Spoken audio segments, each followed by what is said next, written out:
구속의 경륜과 하나님의 비밀 그리스도 6번째 영상입니다.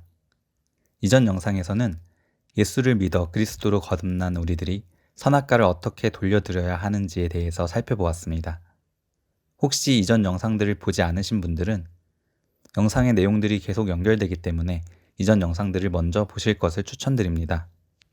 이번 영상에서는 가장 무서운 나의 적은 누구인가에 대해서 살펴보도록 하겠습니다. 출애굽기 17장에서는 애굽을 떠나 가나안으로 향하고 있는 이스라엘이 광야에서 마실 물이 없어 타는 갈증으로 죽어가던 중 모세가 호렙산 반석을 쳐서 쪼개진 반석에서 생수가 터져나와 죽어가던 이스라엘 백성이 살아나는 사건이 기록되어 있습니다. 그런데 이 반석이 쪼개져 생수가 터져 나오는 바로 그때 아말렉 족속이 나타나 가나안으로 가고 있는 이스라엘을 가로막고 싸움을 걸어옵니다. 애굽을 떠난 이스라엘은 지금 가나안 땅을 향해 가고 있습니다.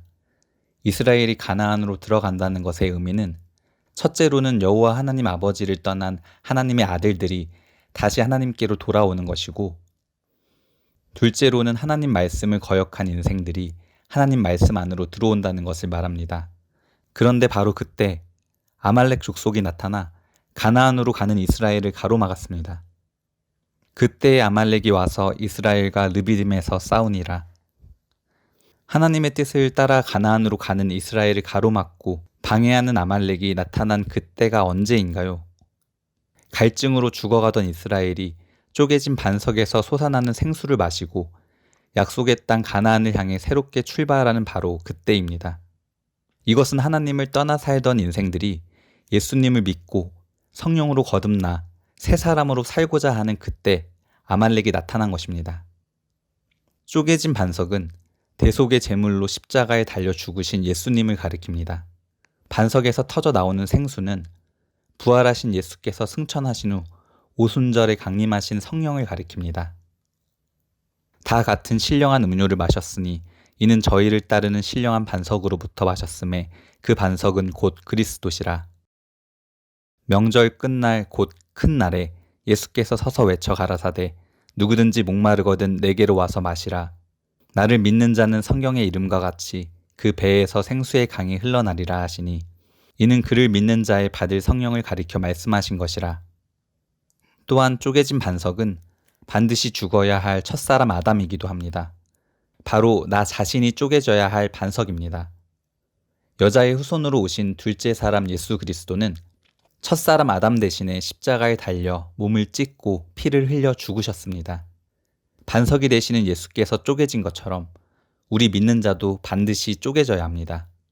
쪼개진 반석은 첫사람 아담이 가진 자기 뜻, 자기 견해, 자기 감정, 자기 의지가 부서진 것을 말합니다. 반드시 내 자아가 부서져야 성령이 나타나고 예수의 생명 그리스도가 나타납니다. 이 사건은 예수 믿고 거듭난 그리스도인이 지금까지는 썩어질 세상 것에 목숨 걸고 살다가 이제 성령의 인도하심을 따라 하나님 말씀 따라 살고자 하는 바로 그때, 믿음으로 살고자 결단하는 바로 그때를 말합니다. 바로 그때 내 안에 있는 아말렉이 나타나서 하나님 뜻으로 살고자 하는 내 발목을 잡고 회방합니다. 그러면 이 아말렉은 누구인가요? 아말렉은 에서의 손자입니다. 에서는 장자의 명분을 팥죽 한 그릇에 팔아먹고 하나님께 노여움을 샀던 인물입니다. 에서는 육신의 필요를 채워줄 세상 것을 얻기 위해 예수를 팔아버린 사람입니다. 바로 에서의 자손이 아말렉입니다. 바로 그 아말렉이 믿음으로 살고자 가나안으로 가는 내 발걸음을 가로막은 것입니다. 그런데 이제 보니 아말렉은 내 안에 있습니다. 아말렉은 세상을 사랑하는 내 속에 있는 나 자신입니다. 바울은 이 아말렉을 내 속에 거하는 죄니라고 말씀하고 있습니다. 바울은 내가 원하는 것은 행하지 아니하고 도리어 미워하는 것을 행함이라. 그것을 행하는 자가 내가 아니요 내 속에 거하는 죄니라 하고 부르짖으며 하나님의 법을 따르고자 하는 나와 육신의 법을 따르고자 하는 나의 갈등을 고백합니다. 오호라 나는 공고한 사람이로다. 이 사망의 몸에서 누가 나를 건져내랴. 아담은 두 가지의 속성, 땅의 속성과 하나님의 속성을 가진 존재로 지어졌습니다. 때문에 아담은 두 가지의 본성을 따라 행동합니다. 곧 땅의 속성을 따른 육적인 욕망을 따라가는 본성과 하나님의 속성을 닮은 영적인 본성입니다. 인간은 육신의 소욕을 따르고자 하는 마음과 성령의 소욕을 따르고자 하는 마음이 서로 갈등하며 대립하는 것입니다. 이것이 우리 인간이 가진 아담의 본성이며 실존입니다. 바울은 원하지 않는 악을 행하게 하는 자는 내가 아니라 내 속에 거하는 죄니라 하고 주장합니다. 그런데 바울은 이 죄를 복수가 아닌 단수로 말하고 있으며 의인화시켜서 자신의 인격과 분리시키고 있습니다. 바울을 갈등하게 하는 죄는 바울 자신이 아니라 바로 옛사람 아담이라는 것입니다. 바울은 아담으로 살 것인가, 그리스도로 살 것인가 매일 치열한 싸움을 했습니다. 그리고는 나는 날마다 죽노라 하고 선포합니다. 내가 원하는 바 선은 행하지 아니하고 도리어 원하지 아니하는 바 악을 행하는도다. 만일 내가 원하지 아니하는 그것을 하면 이를 행하는 자가 내가 아니요 내 속에 거하는 죄니라. 그러므로 내가 한 법을 깨달았노니 곧 선을 행하기 원하는 나에게 악이 함께 있는 것이로다. 하나님께 선악과를 돌려드린다는 것은 철저하게 자기를 부인하고 거절하여 온전히 하나님 말씀을 따르는 것을 말합니다. 그러기 위해서는 내 마음속에 있는 내 생각, 내 뜻, 내 견해, 내 의지, 내 감정을 몰아내고 하나님 말씀으로 채워야 합니다. 성령께서는 내 생각, 내 뜻, 내 견해, 내 의지, 내 감정들을 사탄의 견고한 진이라고 말씀하시고 우리 마음속에 있는 사탄의 견고한 진을 반드시 허물어뜨려야 한다고 지적하십니다. 우리가 육체에 있어 행하나 육체대로 싸우지 아니하노니 우리의 싸우는 병기는 육체에 속한 것이 아니요 오직 하나님 앞에서 견고한 진을 파하는 강력이라. 모든 이론을 파하며 하나님 아는 것을 대적하여 높아진 것을 다 파하고 모든 생각을 사로잡아 그리스도에게 복종케 하니 너희의 복종이 온전히 될 때에 모든 복종치 않는 것을 벌하려고 예비하는 중에 있노라. 바울은 내 마음속에 있는 나의 모든 이론, 하나님의 말씀보다 내 생각을 앞세워 내가 주인이 되는 교만, 나의 모든 생각이 내 삶 속에 사탄이 거하는 서식지가 되며 사탄이 나를 이용해 하나님을 대적하는 견고한 진이라고 지적하고 있습니다. 가장 잔인하고 지독한 원수가 바로 내 안에 있는 자기 자신이었습니다. 나를 괴롭히는 사람이나 고통스러운 환경이나 사탄, 마귀보다 더 무서운 원수가 바로 세상을 사랑해서 세상 것에 목숨 걸고 내 생각, 내 견해, 내 의지, 내 감정들을 지키려고 몸부림치는 바로 자기 자신입니다. 하나님 말씀에 대해 적극적인 순종과 복종의 자리까지 가야만 유혹의 욕심을 따라 썩어져 가는 구습을 좇는 첫사람 아담이 처리되고 예수 그리스도를 옷 입을 수가 있는 것입니다. 그래야 하나님의 형상, 그리스도의 형상으로 회복이 되는 것입니다. 너희는 유혹의 욕심을 따라 썩어져 가는 구습을 좇는 옛사람을 벗어버리고 오직 심령으로 새롭게 되어 하나님을 따라 의와 진리의 거룩함으로 지으심을 받은 새 사람을 입으라. 오직 주 예수 그리스도로 옷 입고 정욕을 위하여 육신의 일을 도모하지 말라. 그리스도로 거듭난 사람은 타락하기 이전의 첫사람 아담의 모습과 여자의 후손으로 성육신하여 오신 둘째 사람 예수 그리스도의 모습과 같습니다. 아담이 죄를 범하기 전에는 아담의 생명이 창조주 하나님 아버지께서 주신 영생, 곧 그리스도였습니다. 그러나 하나님을 거역하자 정령 죽으리라 말씀하신 대로 영생을 잃고 육적 생명만을 가지게 되었습니다. 여자의 후손으로 오신 둘째 사람 예수는 성령으로 잉태되어 하나님의 아들 그리스도로 나셨습니다. 예수를 믿고 거듭난 믿는 자들은 예수 그리스도와 합하여 우리 옛사람 아담이 예수와 함께 십자가에 못 박혀 죽었고 죽었다가 다시 사신 그리스도로 거듭났습니다. 그러므로 그리스도로 거듭난 하나님의 아들들은 자기 욕심을 채우기 위해 땅의 본성을 따라 첫사람 아담으로 살든지 아니면 하나님의 뜻을 이루기 위해 말씀 따라 둘째 사람 예수로 살든지 둘 중에 선택하고 결단해야 합니다. 첫사람 아담은 반드시 죽어야 합니다. 아담은 곧 육적 자아는 사단의 서식지입니다. 아담이 죽어야 그리스도가 사십니다. 육적 자아가 부서져야 그리스도가 나타납니다. 우리는 날마다 죽어야 합니다. 날마다 죽는 방법은 내 마음속에 가득 차 있는 내 생각, 내 견해, 내 감정, 내 의지를 부인하고 내 마음속을 하나님의 말씀으로, 하나님의 뜻으로 채우는 것입니다. 시간마다, 때마다, 일마다 자기를 부인하고 하나님의 말씀이 자기 자신을 지배하도록 말씀 앞에 항복하고 무릎 꿇어야 합니다. 잠언 4장 24절에는 무릇 지킬 만한 것보다 더욱 네 마음을 지키라. 생명의 근원이 이에서 남이니라 라고 했습니다. 마음을 지킨다는 것은 내 생각을 버리고 하나님의 말씀을 내 마음속에 두라는 것입니다. 예수를 믿는 것은 자기를 부인하고 하나님 말씀이 나를 지배하도록 말씀 앞에 무릎 꿇는 것입니다. 예수님께서도 제자들에게 이르시되 아무든지 나를 따라오려거든 자기를 부인하고 자기 십자가를 지고 나를 좇을 것이니라고 말씀하셨습니다. 내 마음속에는 하나님의 말씀이 있어야 합니다. 세상 것을 향한 내 욕심이 나를 지배하지 않도록 마음을 지켜야 합니다. 내 마음속에 세상 것들을 따르는 내 생각, 내 견해, 내 의지, 내 감정이 있는가? 아니면 하나님의 말씀이 있는가는 대단히 중요합니다. 내 영 속에는 그리스도가 내 생명으로 사시고 내 마음 속에는 하나님의 말씀이 살아야 합니다. 생명의 근원이 내 마음에 있습니다. 살아계신 하나님의 말씀이 생명이요 그리스도이기 때문입니다. 태초에 말씀이 계시니라. 이 말씀이 하나님과 함께 계셨으니 이 말씀은 곧 하나님이시니라. 만물이 그로 말미암아 지은 바 되었으니 지은 것이 하나도 그가 없이는 된 것이 없느니라. 그 안에 생명이 있었으니 이 생명은 사람들의 빛이라. 창세기 2장 7절에서는 여호와 하나님이 흙으로 사람을 지으시고 생기를 그 코에 불어넣으시니 사람이 생명이 된지라 하고 말씀합니다. 이미 이전에 살펴본 대로 예수를 믿고 그리스도로 거듭난 하나님의 아들들은 그 마음속에 하나님의 말씀이 살아있어야 합니다. 그렇지 않으면 썩어질 세상 것들을 따라 사망의 길을 갈 수밖에 없습니다.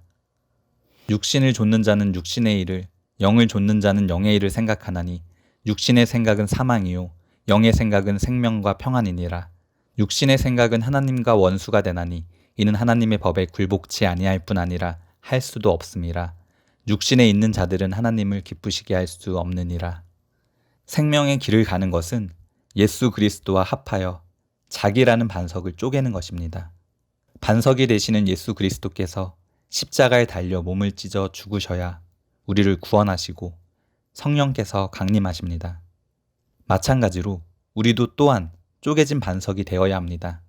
내 뜻, 내 견해, 내 감정, 내 의지가 하나님의 뜻 앞에 부서져야 한다는 것입니다. 그래야만 내 모든 삶의 영역에 성령께서 나타나십니다.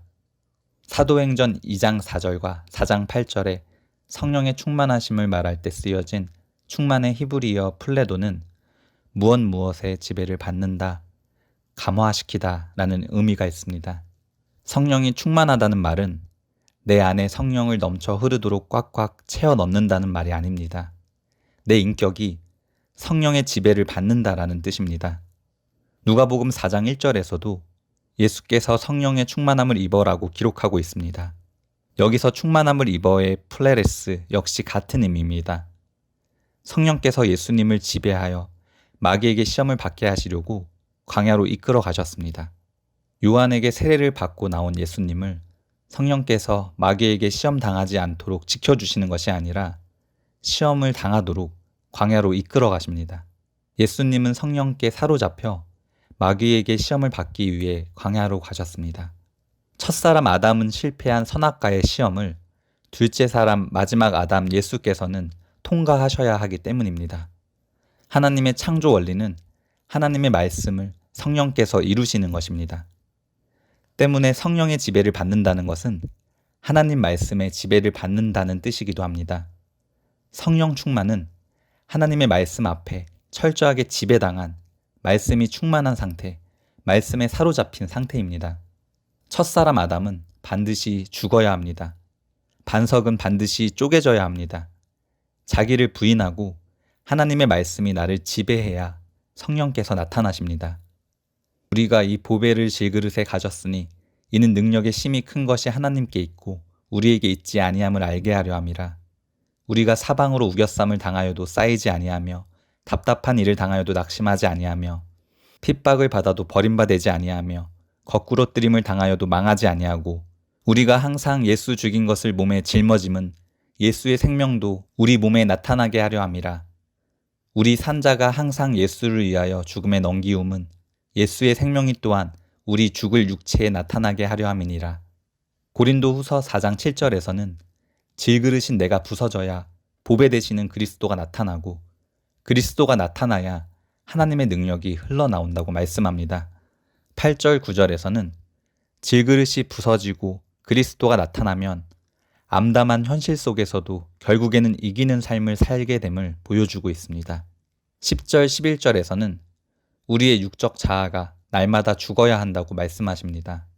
아담인 내가 죽어야 내 안에서 그리스도가 사십니다. 질그릇이 부서져야 육적 자아가 죽어야 성령께서 나타나십니다. 육신은 한 번 죽으면 끝나지만 영적 죽음은 1000번이고 10,000번이고 죽었다가 다시 살아나고 또 죽어야 합니다. 예수 그리스도의 십자가의 죽음이 궁극적으로 나를 지배할 때까지 1000번이고 10,000번이고 계속해서 죽어야 합니다. 시간마다, 때마다, 일마다 죽어야 합니다. 고린도후서 4장 11절 죽음의 넘기움은에서 죽음은 아담의 죄로 말미암아 세상에 들어온 죄의 결과요 형벌로서의 사망을 말하고 있습니다. 그런데 예수 그리스도는 첫사람 아담을 대신해서 십자가에 달려 죽으심으로 구속을 이루셨으므로 우리 산자가 항상 예수를 위하여 죽음에 넘기운다는 것입니다. 십자가에 달려 죽으신 예수의 죽음이 나를 지배해야 우리 죽을 육체에 예수의 생명이 나타납니다. 아담의 죽음이 없이는 부활도 없습니다. 겉사람인 질그릇이 쪼개져야 합니다. 고집스럽고 욕심 사나운 자아가 부서져야 그리스도가 나타납니다. 곧 하나님의 말씀이 나를 지배하도록 내 생각과 감정, 의지를 무릎 꿇리라는 것입니다. 이 말씀이 에베소서 4장 22절 24절의 말씀입니다. 너희는 유혹의 욕심을 따라 썩어져 가는 구습을 좇는 옛사람을 벗어버리고 오직 심령으로 새롭게 되어 하나님을 따라 의와 진리의 거룩함으로 지으심을 받은 새 사람을 입으라. 고린도후서 4장 16절에서는 겉사람은 후패하나 우리의 속은 날로 새롭도다 라고 말씀하십니다. 성경에서 말하는 겉사람은 신체를 말하는 것이 아니라 혼적 영역인 마음, 정신, 곧 자기 감정, 자기 생각, 자기 의지까지를 포괄하고 있는 총체적 존재로서의 죽을 운명에 처한 첫사람 아담으로서의 자아를 의미합니다. 그러므로 우리가 낙심하지 아니하노니 겉사람은 후패하나 우리의 속은 날로 새롭도다. 겉사람이 후패하는 것은 사람의 신체가 나이 들고 병이 들어 약해진다는 말이 아닙니다. 위로부터 주어진 절대적인 어떤 힘이 나의 전 인격을 약하게 하며 허물어 간다는 뜻입니다. 이 말씀은 하나님께서 아담인 나를 그리스도로 변화시켜 새롭게 만들어 가시는 것을 말합니다. 옛사람 아담의 성품과 생명이 실제로 십자가에 못 박혔으니 우리의 타락한 육적인 자아, 곧 내 생각과 감정들과 의지가 부서지고 새로워져야 합니다. 너희는 이 세대를 본받지 말고 오직 마음을 새롭게 함으로 변화를 받아 하나님의 선하시고 기뻐하시고 온전하신 뜻이 무엇인지 분별하도록 하라.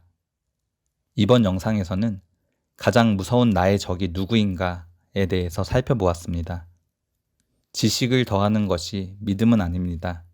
하나님의 말씀을 삶으로 살아내려는 작은 몸부림이 있어야 합니다. 여기서부터 성령께서 일하시기 때문입니다. 감사합니다.